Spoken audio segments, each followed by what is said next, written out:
জুলাই আগস্টে আন্দোলনে নেতৃত্ব দেওয়া জনাব নাহিদ ইসলাম তার সাহসী ভূমিকার জন্য আমাদের বাংলাদেশটাকে আমরা নতুন করে বিনির্মাণের সুযোগ পেয়েছি। তিনি আন্দোলনে যেভাবে নেতৃত্ব দিয়েছেন সামনের সারিতে থেকে, তার এমন সাহসিক ভূমিকা, তার এমন অগ্রণী ভূমিকা আমরা কখনোই ভুলব না। তিনি সামনের সারিতে থাকা অবস্থায় তার উপরে যে নির্যাতন করা হয়েছে, তার উপরে যে নিপীড়ন করা হয়েছে, তাকে যে অত্যাচার করা হয়েছে, ইভেন তাকে এই আন্দোলনটা থেকে সরে যেতে তাকে নানা রকমের প্রলোভনও দেখানো হয়েছিল। কিন্তু এই যোদ্ধা তখন তার দেশের চিন্তা করে, জনগণের চিন্তা করে তিনি পিছপা হননি। তিনি আন্দোলনটা এত নির্যাতিত হওয়ার পরও সামনের সারিতে থেকে নেতৃত্ব দিয়েছেন। তার এমন সাহসিক ভূমিকার জন্য বাংলাদেশে আমরা নতুন করে একটা স্বপ্ন দেখতে শুরু করেছি। 5 আগস্টের মতো একটা ঘটনা ঘটেছে, একটা গণ অভ্যুত্থান হয়েছে। এই যোদ্ধা তিনি তার আন্দোলন চলাকালীন যুদ্ধ দিয়ে নিজেকে পরিচিত করেছেন। তার নির্যাতনের যে একটা দৃশ্য আমাদের চোখে এসেছিল, আমরা সেটা লক্ষ্য করেছি। এটা নিয়ে দেশ এবং দেশের বাহিরে বেশ তিনি পরিচিত। একজন নির্যাতিত ব্যক্তি যখন তার নেতৃত্বে থাকা আন্দোলনটা একটা সরকারকে সরিয়েছে, এর পরবর্তীতে 5 আগস্ট পরবর্তীতে যখন অন্তর্বর্তীকালীন সরকার গঠন হয়, তখন তিনি ওই সরকারের উপদেষ্টা পদে দায়িত্ব পান। দায়িত্ব পাওয়ার পরবর্তীতে তার অনেক দায়বদ্ধতা ছিল। তিনি অনেক কিছু বলতে চাইলেও সেটা প্রকাশ্যে বলতে পারতো না, বা অনেক কিছু করতে পারতো না সরকারে থাকা অবস্থায়।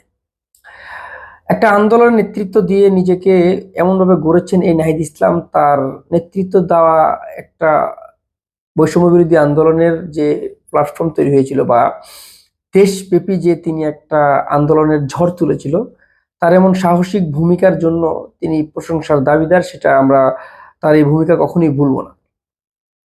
তিনি এবার যে কাজটা করলেন, তার এই কাজে আমরা তাকে প্রশংসার চাদরে ভাসাতে পারি। আমরা তাকে নিয়ে গর্ব করতে পারি যে একজন ব্যক্তি যিনি কিনা গর্ব করার তুল্য। কারণ তার এমন সাহসিক একটা ভূমিকা, বা তিনি পরবর্তীতে ক্ষমতার চেয়ারে থাকা অবস্থায় ক্ষমতা ছেড়ে দিলেন, এটা সচরাচর আমরা দেখতে পাই না।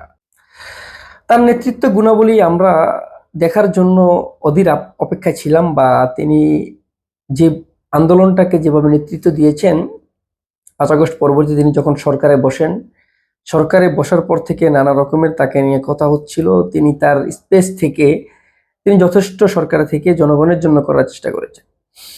যখন তিনি দেখলেন যে তার দেশের জন্য কিছু করতে হবে, তিনি দেশের জন্য কিছু করতে আগ্রহী, আজ তিনি তার যে সাহসিক একটা ভূমিকা রেখলেন, বা তার যে একটা মানে লোভ লালসা নাই, সেটা আবারও সে প্রমাণ করলেন। তিনি সরকারের একটা চেয়ারে বসা থাকা অবস্থায় তিনি তার চেয়ারটা ছেড়ে দিলেন। এটা যেটা সচরাচর আমরা দেখতে পাই না। আমরা সবসময় দেখে আসছি যে সরকারের দায়িত্বে থাকা ব্যক্তিরা আরো বেশি ক্ষমতায় থাকার জন্য অধীর অপেক্ষা করে।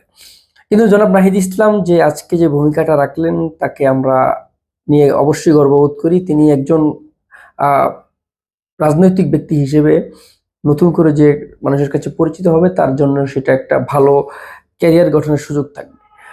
আমরা তার নতুন দলের নেতৃত্বে আসা নিয়ে আগে থেকেই জানতাম, সেটা আমাদের কাছে আগেই প্রকাশ পেয়েছে। কিন্তু ক্ষমতার চেয়ার ছাড়া ব্যক্তি কিন্তু সংখ্যা খুব কম থাকে। এমন একজন পরীক্ষিত মাঠ পর্যায় থেকে উঠে আসা কর্মী যদি কখনো আমাদের দেশের ভালো একটা পজিশনের নেতৃত্বে আসে, আমরা বিশ্বাস করি তিনি দেশের জন্য কাজ করবে, দেশের জন্য কাজ করবে।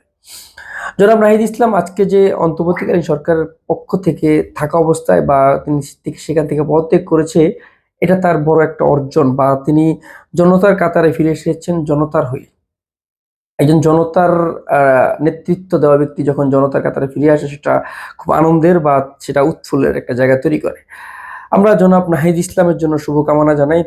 আমরা বিশ্বাস করি তার নেতৃত্বে যে দলটা আসছে, সেটা বাংলাদেশের ইতিহাসে নতুন একটা নজির তৈরি করবে, বা তারা দেশের জন্য, দেশের কল্যাণে তারা যে কাজটা করবে, সেটাকে নিয়ে আমরা সর্বোপরি বা সবসময় আমরা তাদেরকে নিয়ে গর্ববোধ করবো। সেটা আমাদের একটা প্রত্যাশা আছে।